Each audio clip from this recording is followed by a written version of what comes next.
Brexit and the Trump campaign have sort of similar ideological roots.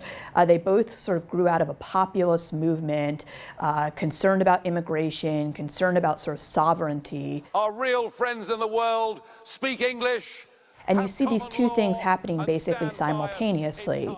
Steve Bannon was the big proponent of this within the Trump world, and he had this long-standing connection dating back to about 2013 with Nigel Farage. I was very happy to support in any way I could Donald Trump's campaign back in 2016. This story involves also two other men, Andy Wigmore, who was the spokesman for the campaign, and Aaron Banks, its main financier. He put up about the equivalent of $13 million to finance the Nigel Farage piece of the Brexit campaign, and in so doing he became the largest political donor in British history.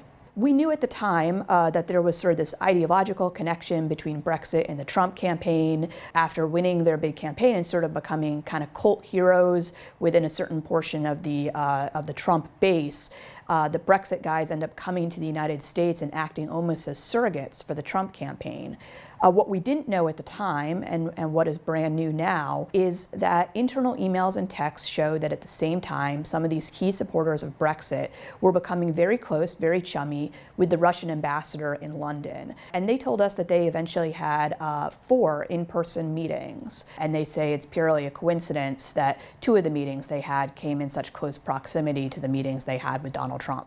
What we know now is that this is a topic that Special Counsel Robert Mueller has been asking witnesses about. We also know that at least Democrats in Congress are quite interested in this subject. They tell us that they believe that this opens a whole new chapter into the investigation into Russian interference in the 2016 election. What the Democrats believe is possible is that potentially these Brexit guys served as a conduit or a back channel between the Russians and the Trump campaign. We have at least 2 examples of meetings that they had in London with the Russian ambassador that were just before or just after moments when they were meeting with Donald Trump in the United States. We had extensive contact before the story with these men. They completely deny that.